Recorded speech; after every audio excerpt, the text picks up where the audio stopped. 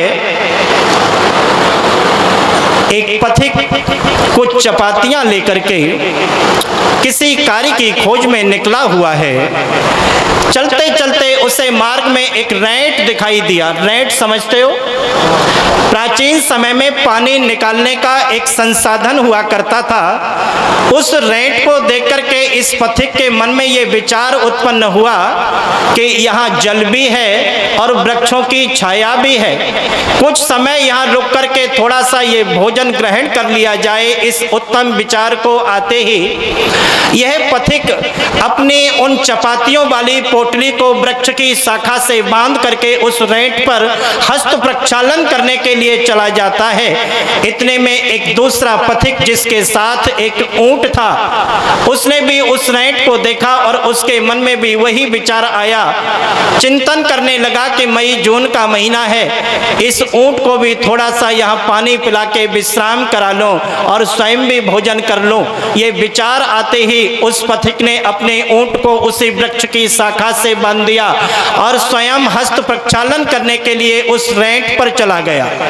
जब दोनों व्यक्ति हस्त प्रक्षालन करने के पश्चात उस रैंट से वापस हुए तो प्रथम व्यक्ति ने देखा कि उसकी चपातियां जिस शाखा से बंधी हुई थी, जिस कपड़े के माध्यम से वो कपड़ा वृक्ष की शाखा में नहीं जड़ों में था, उस कपड़े को देख करके वह प्रथम व्यक्ति विचार करने लगा, समझ गया कि मेरी चपातियों को इस ऊंट ने खा लिया। ये विचार आते ही वह प्रथम व्यक्ति बड़ी तेजी से रोने लगा। उसको रोता देख करके इस ऊंट वाले व्यक्ति ने कहा कि श्रीमान, तुम रोते क्यों हो? तुम्हारे रोने का कारण क्या है? ये झुंझला करके कहने लगा कि दुष्ट, क्या तुझे ऊंट यहीं बांधने को मिला था? अरे तेरे ऊंट को कहीं अन्य स्थान नहीं मिला?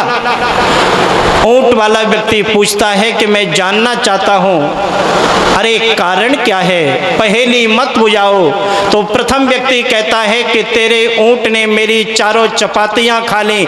उन 4 चपातियों के अभाव में मैं रो रहा हूं। अरे उन 4 चपातियों के अभाव में अब मैं भूखा रह जाऊंगा। बता, मैं अपने उदर की पूर्ति इस जंगल में अब कहां से करूं? इस बात को सुनकर के वो ऊंट वाला सज्जनों उस प्रथम व्यक्ति से भी बड़ी ऊंची आवाज में रोने लगा। प्रथम व्यक्ति चुप हो गया, शांत हो गया और इस ऊंट वाले व्यक्ति से पूछने लगा कि श्रीमान, मेरे रोने का कारण तो कोई भी समझ सकता है कि तेरे ऊंट ने मेरी चपातियां खा ली, उन चपातियों के अभाव में मैं रो रहा हूं, लेकिन तुम क्यों रोते हो? तुम्हारे रोने का कारण क्या है? ये ऊंट वाला व्यक्ति कहता है, अरे श्रीमान, ये माना कि मेरे ऊंट ने तुम्हारी 4 चपातियां खा ली, तुम्हारा तो 4 आने का नुकसान ही हुआ, लेकिन जिस ऊंट ने बिना श्रम किए फोकट का अन्न खा लिया, बिना श्रम किए अपने उदर की पूर्ति कर ली, वो ऊंट क्या अब कोई काम करेगा? अरे मेरा तो पूरा ऊंट का ऊंट ही चला गया। हम उस देश के वासी हैं जहां का नागरिक अपने पशुओं को भी बिना परिश्रम के आहार नहीं देता था, लेकिन आज हम किस पायदान पर खड़े हैं। आप किसी से पूछना कि क्या झटके की चाहिए या हलाल की। अरे आज हिंदू समाज का व्यक्ति ये कहता है कि मैं तो झटके की खाना चाहता। अरे तुमसे तो वो अच्छे हैं जो हलाल की खाते हैं, हालांकि अच्छे तो वो भी नहीं, लेकिन आप तो उनसे भी गिरे हुए हो। विचार करते हो कि कहीं से झटके की कमाई मिल जाए।